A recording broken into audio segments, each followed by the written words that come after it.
बिस्मिल्लाहिर्रहमानिर्रहीम। अस्सलाम वालेकुम नाज़रीन, मैं हूं डॉक्टर आमिर मुस्तफ़ा और आप देख रहे हैं मेरा यूट्यूब चैनल। नाज़रीन, आज की वीडियो के अंदर हम बात करेंगे आज की इम्पॉर्टेंट अपडेट के ऊपर।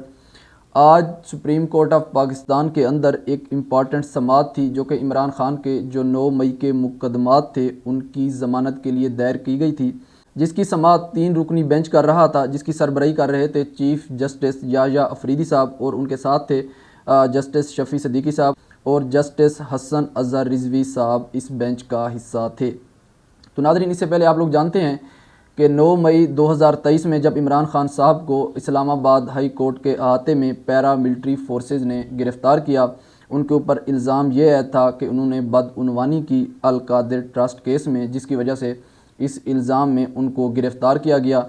जिसके बाद 9 मई को पूरे मुल्क के अंदर एहतजाज रिकॉर्ड करवाया गया, जो कि पीटीआई के सपोर्टर थे, पीटीआई के कारकुन थे, खान के चाहने वाले थे।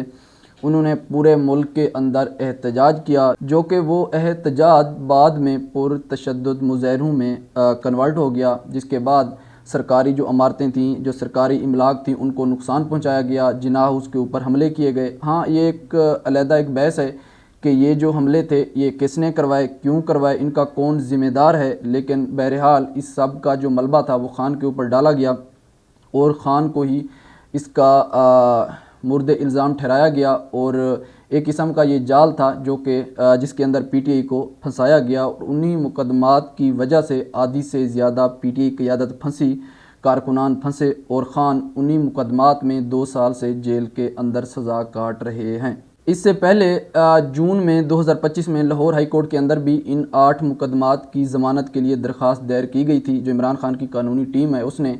लेकिन लाहौर हाई कोर्ट ने ये जो दरख्वास्तें थीं ज़मानतों की, उनको मुस्तरद कर दिया था और ज़मानतें मंजूर नहीं की थीं। उसके बाद जो कानूनी टीम थी इमरान खान साहब की, उन्होंने रजू किया सुप्रीम कोर्ट ऑफ पाकिस्तान से इन 8 मुकदमात में ज़मानतों के लिए, जिसके बाद आज के दिन उसकी समाअत हुई। और इस समाअत के दौरान चीफ जस्टिस याह्या अफरीदी साहब ने कई सवालात उठाए। उन्होंने कहा, क्या ज़मानत के केस में हतमी नताइज अखज़ किए जा सकते हैं और क्या साजिश से मुतअल्लिक़ मुकदमात में तसलसल के असूल को अपनाया जा सकता है।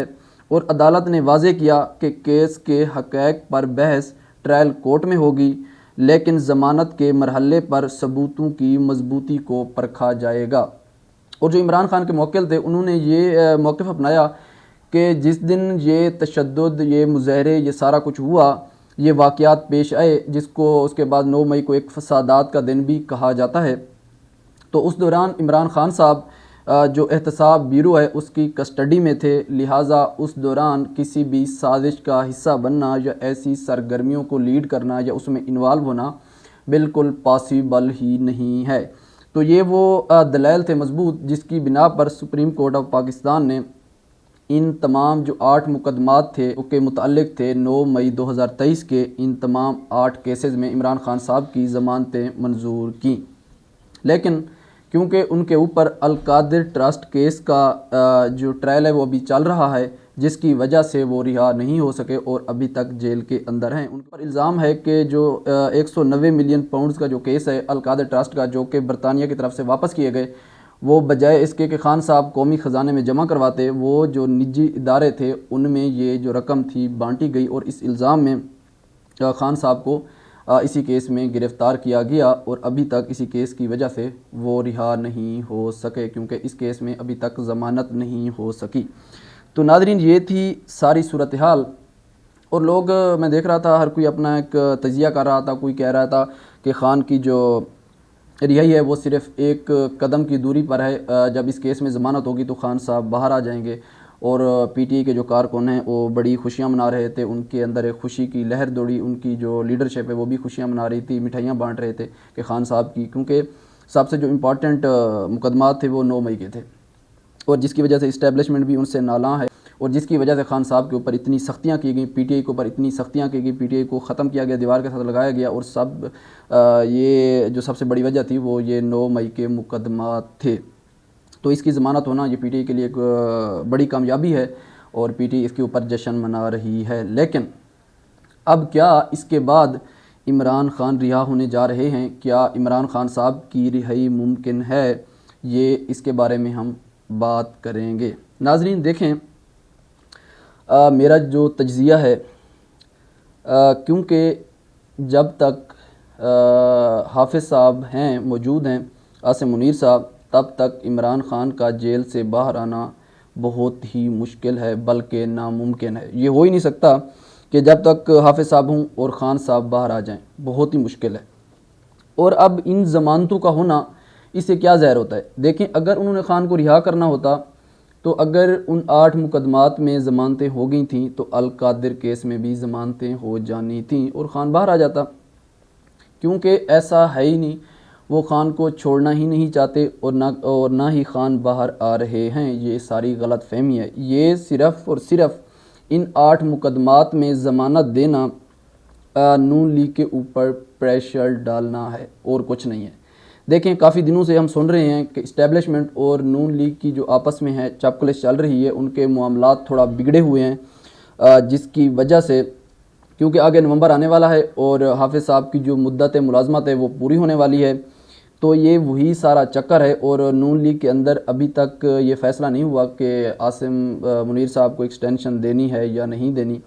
तो ये सारा वही चक्कर है, सिर्फ़ और सिर्फ नून लीग को काबू करने के लिए, उनके ऊपर प्रेशर डालने के लिए, कि उनको ये इशारा देने के लिए। देखें, अगर आप लोग गड़बड़ करेंगे, अगर आप लोग हमारी बात नहीं मानेंगे, तो फिर हम सिर्फ एक केस रहता है पीछे अल कादिर ट्रस्ट का, सिर्फ उसमें ज़मानत रहती है। अगर तो आप लोगों ने चूंचरा की, अगर हमारी बात ना मानी, एक्सटेंशन ना की और इसमें अमेंडमेंट ना की, जो कि मुद्दत मुलाजमत है आर्मी चीफ़ की, तो फिर हम 1 मिनट लगाएंगे, ख़ान को बाहर ले आएंगे, फिर आप लोगों की चीखें सुनाई देंगी। लेकिन ऐसा नहीं होगा, सिर्फ ये जस्ट प्रेशर है। देखें, इस वक्त प्रॉब्लम सिर्फ जो इमरान ख़ान है वो नून लीग के लिए नहीं है, इस्टेब्लिशमेंट के लिए भी है। इस्टेब्लिशमेंट ये बेहतर जानती है कि अगर ख़ान बाहर आ गया, ना नून लीग की बचत है, ना इस्टेब्लिशमेंट की बचत है।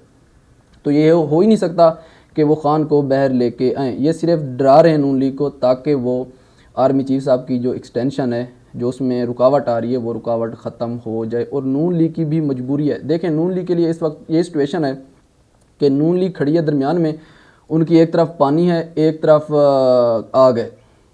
ये समझ लें कि ख़ान साहब उस नून लीग के लिए आ गए और जो इस्टेब्लिशमेंट है वो एक दरिया है, वो पानी है।